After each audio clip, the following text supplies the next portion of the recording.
Hi there guys, Elizabeth from Norway here. New card, new week. This time I've made the Sycamore Gap tree, or the Robin Hood tree, as a tribute to the UK people for this iconic piece being chopped down. This is a sycamore tree standing next to the Hadrian's wall near Crag Loch. I don't know if I pronounced that correctly, sorry, but it's in Northumberland, northern England. Sources says it's about 300 years old, and it was one of the most photographed trees in the world and a significant landmark. I've done it with some northern lights around it, and I think and a lot of glow. This is a reference photo I used for this piece. The tree featured in a key scene in 1991 in the film Robin Hood, Prince of Thieves with Kevin Costner, and has subsequently become known as the Robin Hood tree. It also appeared in the music video Everything I Do It For You with Bryan Adams, and it has also appeared in several British TV series. In the morning, 28th of September this year, it was felled deliberately with a chainsaw, prompting global expressions of sorrow, anger, and horror. Northumbria police have arrested two persons in connection with the felling. It's so sad, actually. So I hope you will join me in making this piece. It's quite a big piece, but please join me. Let's see the materials first. The stamps I've used is the elm tree, the small branch, the orchard grass, and the flora set. My watercolor paper is, as usual, cold press 300 GSM, and this is quite a big piece. It's 19 times 21 centimeters. The inks I've used is, of course, VERSAFINE CLAIR Nocturne and the Fantasia, and I've also used some greens, Verdant and Rainforest. For the straws and grass in the foreground, I've used Brilliance White. This is a pigment ink. I also made some masks for the hills. We need both the top and the bottom. And I've also made a swatch this time with all my watercolor colors. It's Winsor Newton, it's lemon yellow, Viridian green, sap green, sepia, Paynes Gray, and Ivory black. And I used Ultramarine and Madder's Lake to make this really nice purple color.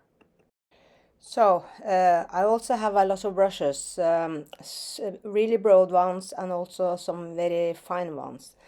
And my pens. I need a pencil for some little drawing, my white jelly roll, one of these water pencils, and also a white pastel pen. This is really nice. It's very soft and very pliable. The yellow jelly roll, this is a metallic jelly roll, and my gold Uniball. We also need some finger daubers for some edging of the card, and of course some pan pastel, the white titanium, and I use this long makeup brush. I also need to use some fixative because of the pan pastel at the end. So guys, that was the materials. I hope you will join me in making this rather big card. It's great fun, I promise you. So this is watercolor paper, cold pressed 300 GSM, and it's quite big, 19 times 21 centimeters. The surface is quite smooth. I tape the card down to a plate just so the card doesn't warp as much, because we are going to use a lot of water. First thing I do is to draw up the hills, and then the tree will be in the middle of those hills. Then we can start to water down the top part of the card. I do several layers of water, just following the line, and the paper needs to be quite wet. We have to do it several times so that the paper gets wet all the way through. Then we start with Viridian green. This is a really nice teal green, and we do it in a angle, a 45-degree angle, more or less. I really like this teal color for my Northern Lights, and you have to use a lot of color to get the effect you want. And I do it like a little bit streaky, because I like the Northern Lights to be a little bit streaky.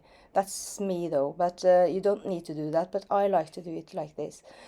And then we're going in with some purple from the corner and down, and then the same way, just work the colors together.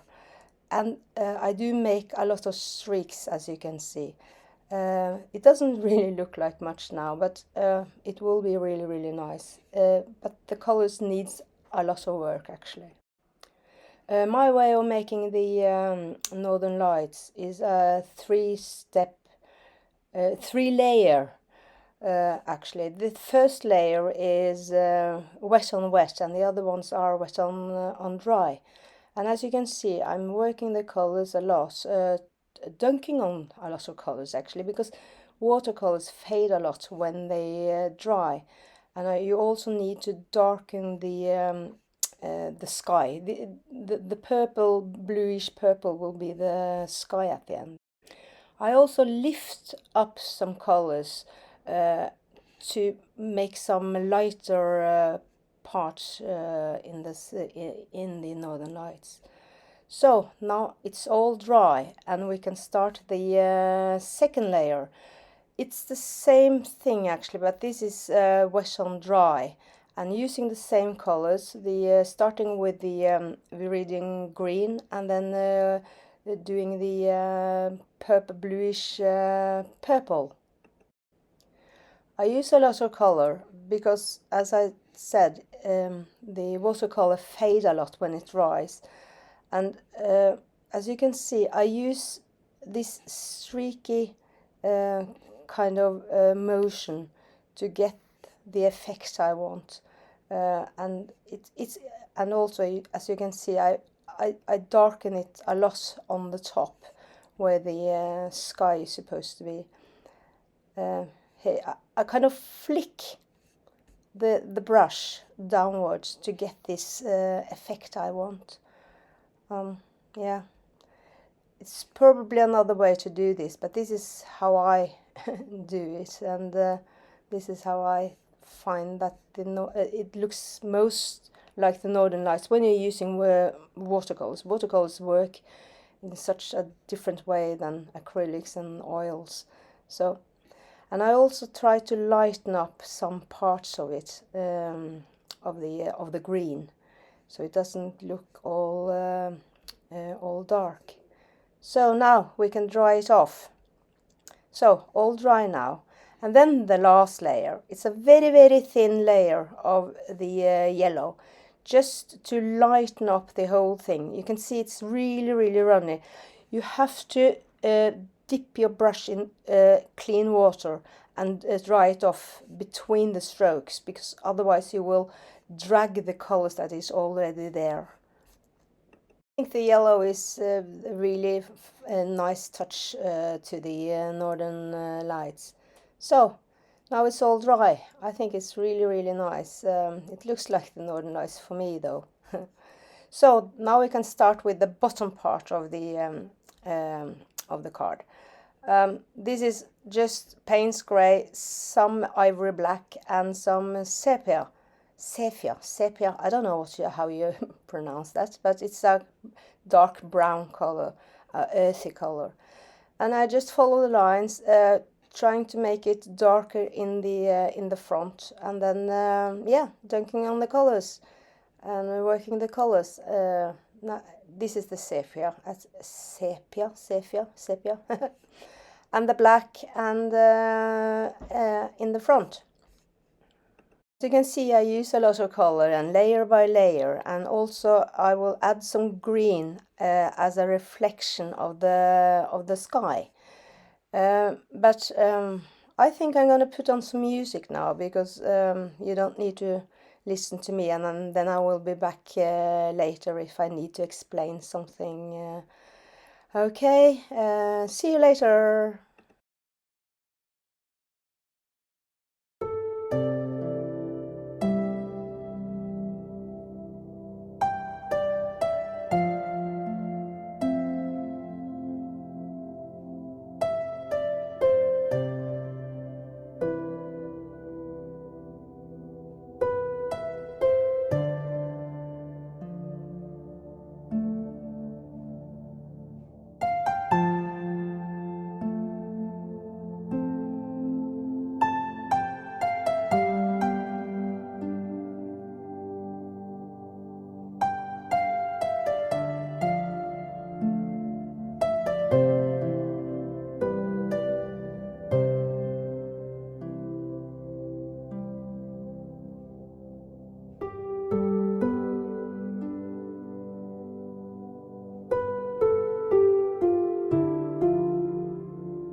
So guys, all finished. I really like the Northern Lights. I love to paint it, and this is my way to do it, and I hope you like that.